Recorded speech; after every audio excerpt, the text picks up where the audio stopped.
This is a team in Tampa Bay. They just signed a 3-year extension worth $66 million for Chris Godwin.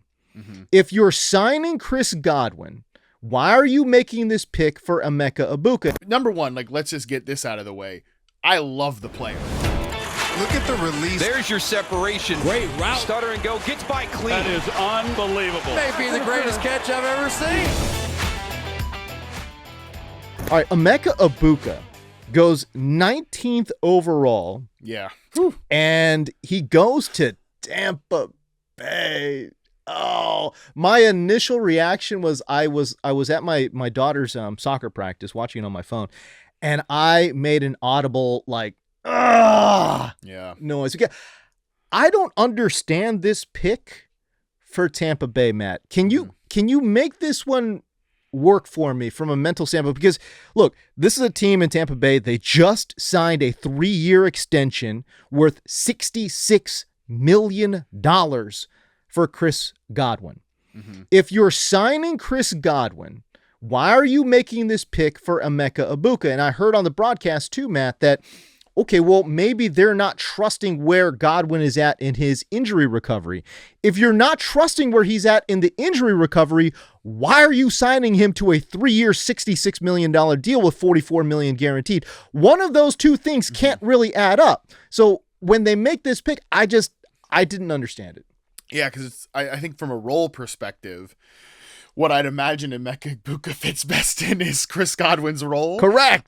So as the alignment bros, this is going to kind of put our brain in a little bit of a pretzel here. Now, I think from a team building standpoint, number one, let's just get this out of the way.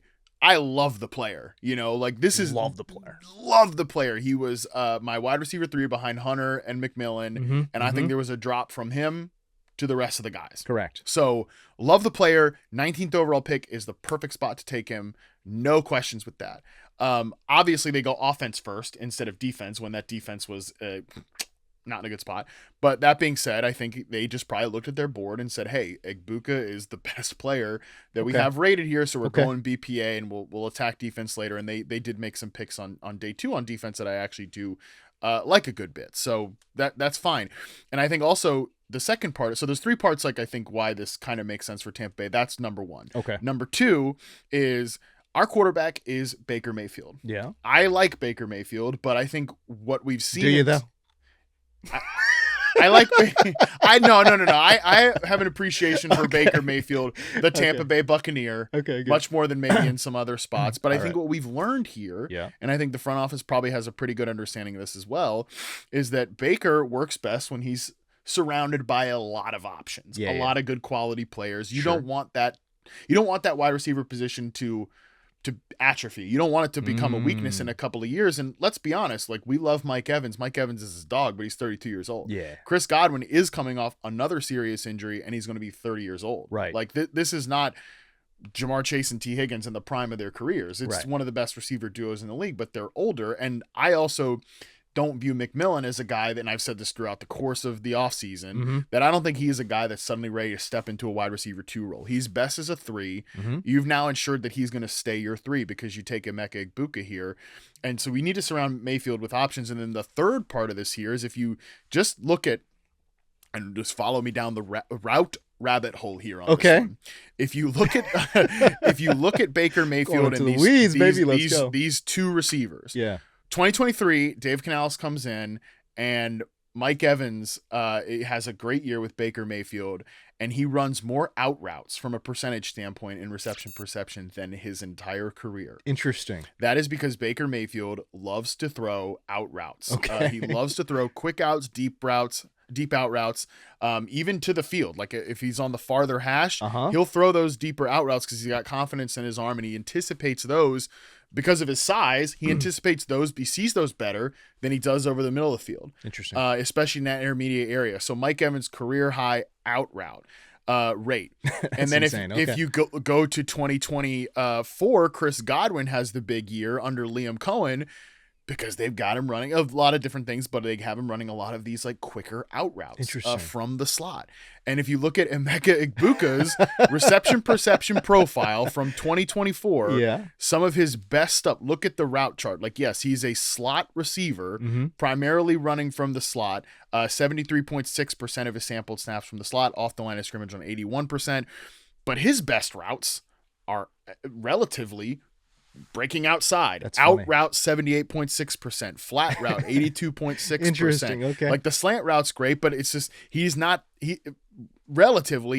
better working out than in as a slot receiver. So that fit to me. It makes a lot of sense. I don't think Egbuka is a slot only player. I think he can be a slot mostly player. Yeah. And I also think Chris Godwin, man, is not a slot only player. He's a slot mostly player. I mean, last year, 75.2% success rate versus man coverage for Chris Godwin. Like, he does not need to be a slot only guy. No. So I do think from an alignment perspective, it is a little naughty from an investment standpoint because they just brought back Godwin. It's a little interesting, but because of those three reasons, I can make it work for Egbuka. That's why it's another thing. I love that you brought up Jalen McMillan as well, because it was surprising from that aspect too, because is this a sign that they've, I don't want to say soured on Jalen McMillan, but are they? I think they're looking just at realistic. Okay, I think they're realistic about Jalen McMillan, and I think because he had such a strong finish. Yeah, but if you watch, and again, I'm not taking anything away from him. He really improved over the course of the season because we said this on the show last year. His early stuff, it was awful. Yeah, it was just awful. Yeah, but like he's not a physical player. No. He needs to be schemed open, I think, to some degree, but he does beat man coverage on these like deeper routes, but he is not going to give you consistent separation underneath. Okay. And again, you need layups. If Baker Mayfield's your quarterback, like he can get himself into, they have a great offensive line, but when pressure comes, he can get kind of a little fritzy. Oh, sure. Give him a quick separator like Emeka Egbuka. McMillan's not that guy. We do this sometimes with young receivers when they pop off at the end of the year. We think, all right, what's the next step? Right. And sometimes like what they just did is their best use case. And like, I want to give Tampa Bay credit because I think they got the best use case for Jalen McMillan, who was a guy that people kind of had questions about. Is he a slot only player? Like, I actually think that he's better against man than he is against zone. So like, let's continue to use him as that stretch player on a lot of the like pre-snap motion stuff, motion at the snap that Liam Cohen had last year. So I think this works for all receivers in the room, and it keeps the strength strong. Like I said, now if this is Mike Evans's last year in Tampa Bay, or something, which, you know, let's hope not, because he's such an awesome player and he's a franchise icon and the whole deal. But like, if this is his last 2 years in Tampa Bay, Egbuka's ready to rock in year 3, as opposed to like, oh my God, like we got to continue to build onto strength. That's a good point. Also, look at it, bro. From an injury perspective, look at what happened last year. They ran the offense for 3 weeks out of Cade Otton. Cade Otton's a good player, but like, you don't want to be in a position where you don't. Mike and Chris are down. We got to Cade Otton. We got to pump screens to Cade Otton. Like, we don't want to be back in that position okay, again. that's a good point. All right. Something I didn't think about. All right, that's a good point. Well, I will say from a fantasy perspective, obviously, it sucks. Stinks. It does stink for Egbuka, like year 1 fantasy stuff. But if you can be patient in Dynasty, I think he's in a really good spot to thrive down the line. Yeah, I don't know. Even from a fantasy perspective, I think if you were to invest a 12th round pick or something in Egbuka, you know, it could pay off. You never know. You got to be patient with these guys. You got to be patient with rookie wide. We got to see what's going on.